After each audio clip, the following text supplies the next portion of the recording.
SLC ವಿದ್ಯಾರ್ಥಿಗಳಿಗೆ ಮಹತ್ವದ ಘೋಷಣೆ ಇರುವಂಥದ್ದು. ವಿದ್ಯಾರ್ಥಿಗಳೇ, ವಿಡಿಯೋನ ಕೊನೆವರೆಗೂ ನೋಡಿ. ನಮ್ಮ ಚಾನಲ್ ಇದ್ರಿಗೂ ಸಬ್ಸ್ಕ್ರೈಬ್ ಮಾಡಿದ್ರೆ ತಪ್ಪದೆ ಸಬ್ಸ್ಕ್ರೈಬ್ ಮಾಡ್ಕೊಳ್ಳಿ. ಡೈರೆಕ್ಟಾಗಿ ಟಾಪಿಕ್ಗೆ ಬಂದುಬಿಡೋಣ, ಜಾಸ್ತಿ ಕುಯ್ಯೋದು ಬೇಡ.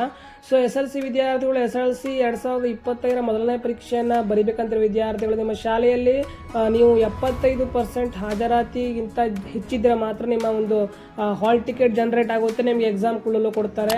ಹಾಗಾದರೆ 75ಕ್ಕಿಂತ ಕಡಿಮೆ ಇರುವಂಥವ್ರು ಏನು ಮಾಡಬೇಕು ಅಂತ ನೀವು ಕೇಳ್ಬೋದು. 75%ಗಿಂತ ಕಡಿಮೆ ಅಂತ ವಿದ್ಯಾರ್ಥಿಗಳಿಗೆ ಮೊದಲನೇ ಎಕ್ಸಾಮ್ನಲ್ಲಿ ಕೂತಿಕೊಳ್ಳಲು ಅಂತಂದರೆ ಮೊದಲನೇ ಎಕ್ಸಾಮ್ನಲ್ಲಿ ನಿಮಗೆ ಅಟೆಂಡ್ ಆಗಲು ಯಾವುದೇ ರೀತಿಯ ಅರ್ಹತೆಯನ್ನು ನೀಡ್ತಾ ಇಲ್ಲ ಸಾರ್ವಜನಿಕ ಶಿಕ್ಷಣ ಇಲಾಖೆ. ಸೊ ಆದ್ದರಿಂದ ನಿಮಗೆ ಮೊದಲನೇ ಎಕ್ಸಾಮನ್ನು ಅರ್ಹತೆಯನ್ನು ಕಡಿತಗೊಳಿಸಿ 2 ಮತ್ತು 3ನೇ ಎಕ್ಸಾಮ್ಗೆ ಕೊಡ್ತಾರೆ ಅಂತ ಮಾಹಿತಿ ಇರುವಂಥದ್ದು.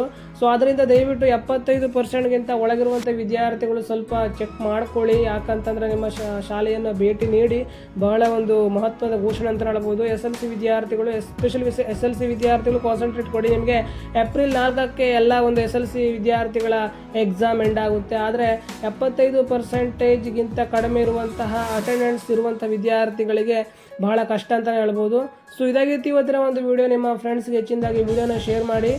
ನೆಗ್ಲೆಕ್ಟ್ ಮಾಡೋದು ಬೇಡ. 75% ಕಡಿಮೆ ಅಂತ ಇರುವಂಥ ವಿದ್ಯಾರ್ಥಿಗಳು ನಿಮ್ಮ ಶಾಲೆಯನ್ನು ಭೇಟಿ ಕೊಡಿ, ಮಾಹಿತಿ ಅಂತ ತಿಳ್ಕೊಳ್ಳಿ ಅಂತ ಹೇಳ್ತಾ ಸಬ್ಸ್ಕ್ರೈಬ್ ಮಾಡಿದ್ರೆ ಸಬ್ಸ್ಕ್ರೈಬ್ ಮಾಡ್ಕೊಳ್ಳಿ. ಮುಂದೆ ಮತ್ತೆ ಸಿಗೋಣ. ಜೈ ಹಿಂದ್, ವಂದೇ ಮಾತರಂ.